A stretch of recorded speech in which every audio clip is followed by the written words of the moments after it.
ಆಗರ್ಭ ಶ್ರೀಮಂತ ಮನೆತನದಲ್ಲಿ ಹುಟ್ಟಿದ್ದ ದುರಾಂಕಾರಿ ಮಗು ಅಮೆರಿಕದ ಪ್ರೆಸಿಡೆಂಟ್ ಆಗಿದ್ದು ಹೇಗೆ ನೋಡಿ. ಡೊನಾಲ್ಡ್ ಟ್ರಂಪ್ ರ ಜನನ 1946ರಲ್ಲಿ ಒಂದು ದೊಡ್ಡ ಶ್ರೀಮಂತರ ಮನೆಯಲ್ಲೇ ಆಗುತ್ತೆ. ಇವರು ಚೈಲ್ಡ್ಹುಡ್ ಇಂದಾನು ತುಂಬಾ ಅಪಾಯಕಾರಿಯಾಗಿದ್ರು.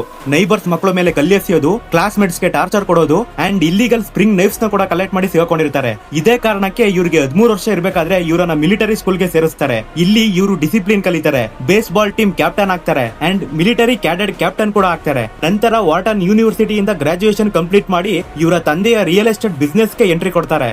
ಇವ್ರ ತಂದೆ ಮಿಡಲ್ ಕ್ಲಾಸ್ ಫ್ಯಾಮಿಲಿ ಅವರಿಗೆ ಮನೆ ಕೊಟ್ಕೊಡೋ ಕೆಲಸ ಮಾಡ್ತಿರ್ತಾರೆ. ಆದ್ರೆ ಟ್ರಂಪ್ ಲಕ್ಸುರಿ ಬಿಲ್ಡಿಂಗ್ಸ್ ಮೇಲೆ ಫೋಕಸ್ ಮಾಡ್ತಾರೆ. ಮ್ಯಾನ್ ಹಟ್ಟನ್ ಅಲ್ಲಿ ಇದ್ದ ಒಂದು ಹಳೆಯ ಹೋಟೆಲ್ ಅನ್ನ ಗ್ರ್ಯಾಂಡ್ ಹ್ಯಾಟ್ ಆಗಿ ಕನ್ವರ್ಟ್ ಮಾಡಿ ಲಕ್ಸುರಿಯಸ್ ಟ್ರಂಪ್ ಟವರ್ ಮಾಡ್ತಾರೆ. ಇವರ ಕೆಸಿನೋ ಬಿಸ್ನೆಸ್ ಫ್ಲಾಪ್ ಆಗುತ್ತೆ. ಬಟ್ ಓವರ್ ಆಲ್ ಇವರು ಸಕ್ಸಸ್ಫುಲ್ ಬಿಸ್ನೆಸ್ ಮ್ಯಾನ್ ಆಗಿದ್ರು. ಇದಲ್ಲದೆ ಇವರು ದ ಅಪ್ರೆಂಟಿಸ್ ಹೆಸರಲ್ಲಿ ಒಂದು ಸಕ್ಸಸ್ಫುಲ್ ಟಿವಿ ರಿಯಾಲಿಟಿ ಶೋನ ನಡೆಸಿರ್ತಾರೆ. ಟ್ರಂಪ್ ಗೆ ಪೊಲಿಟಿಕಲ್ ಬ್ರೇಕ್ ಯಾವಾಗ ಸಿಗುತ್ತೆ ಅಂದ್ರೆ ಬರಾಕ್ ಒಬಾಮಾ ಅವರ ವಿರುದ್ಧ ಬರ್ತಾರ್ ಕ್ಯಾಂಪೇನ್ ಶುರು ಮಾಡಿದಾಗ. ಇಲ್ಲಿ ಡೊನಾಲ್ಡ್ ಟ್ರಂಪ್ ಬರಾಕ್ ಒಬಾಮಾ ಅವರ ಜನನ ಅಮೆರಿಕದಲ್ಲಿ ಆಗಿಲ್ಲ ಅಂತ ಫೇಕ್ ಸ್ಟೋರಿನ ಕ್ರಿಯೇಟ್ ಮಾಡಿರ್ತಾರೆ. 2015ರಲ್ಲಿ ಇವರು ಪ್ರೆಸಿಡೆನ್ಶಿಯಲ್ ಕ್ಯಾಂಪೇನ್ ಲಾಂಚ್ ಮಾಡ್ತಾರೆ.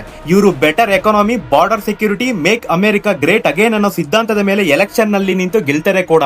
ಇವರು ಫಸ್ಟ್ ಟರ್ಮ್ ಅಲ್ಲಿ tax reforms, job creation, border security ಮೇಲೆ ಕೆಲಸ ಮಾಡಿರ್ತಾರೆ. ಆದ್ರೆ ಕೋವಿಡ್-19 ಸರಿಯಾಗಿ ಹ್ಯಾಂಡಲ್ ಮಾಡದ ಕಾರಣ ನಂತರ ಎಲೆಕ್ಷನ್ ಅಲ್ಲಿ ಸೋಲ್ತಾರೆ.